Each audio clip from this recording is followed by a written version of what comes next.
हिरन और लोमड़ी बहुत अच्छे दोस्त थे। दोनों हर रोज खाना तलाश करने के लिए एक साथ निकलते थे।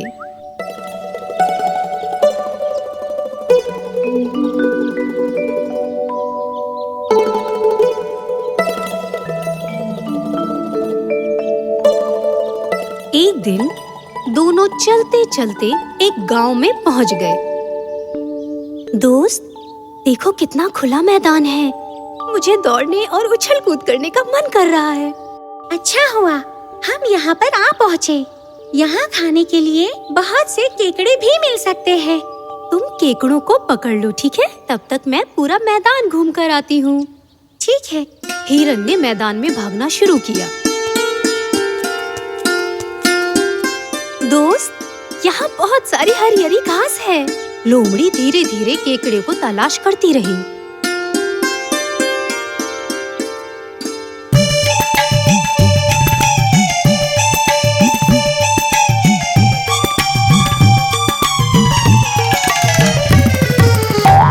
मिल गया, एक केकड़ा मिला। केकड़े ने काट लिया, बहुत दर्द हो रहा है। उफ। केकड़ों को छोड़ देती हूँ, कबूतरों को पकड़ती हूँ। और इस दौरान हिरन पूरे मैदान में घूम रही थी। अरे ये क्या, हल्का हरा रंग। शायद वहाँ कोमल घास होगी।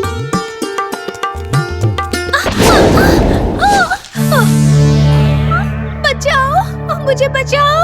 अरे बाप रे, दोस्त मुझे बचाओ। उस वक्त लोमड़ी केकड़े को छोड़कर कबूतरों को पकड़ रही थी। अरे दोस्त बचाओ। ये तो मेरे दोस्त की आवाज है। लोमड़ी आवाज की जानिब भागी। दोस्त मुझे बचाओ, किसी शिकारी की जाल में मैं फंस गई हूँ। किसी भी तरह से मुझे इस जाल से बाहर निकालो। थोड़ी देर यहाँ रुकी तो शिकारी मुझे भी अपनी जाल में पकड़ लेगा। मेरी जिंदगी भी खतरे में पड़ जाएगी। क्या सोच रही हो? जल्दी मुझे जाल से बाहर निकालो। सुनो, केकड़ों को खाने की वजह से मेरे दांतों में दर्द हो रहा है, इसलिए मैं तुम्हारा ये जाल काट नहीं पाऊंगी। गमज़दा ना हो, देखती हूँ आसपास कोई मदद के लिए मिल जाए। इतना बोलकर लोमड़ी वहाँ से भाग गई।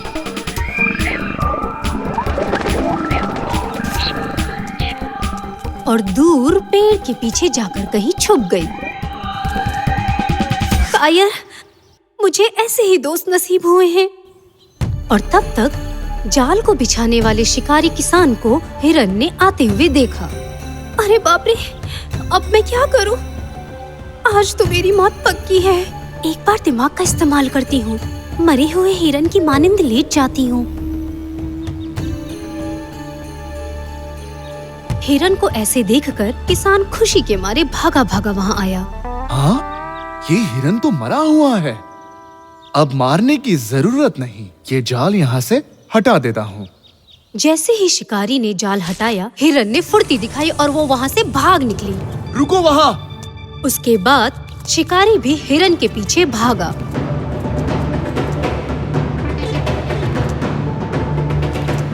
वो दोनों इस जानिब आ रहे हैं। यहाँ और रुकना ठीक नहीं है। यहाँ से निकल जाती हूँ। घमंडी, मुझे बेवकूफ मत बनाओ।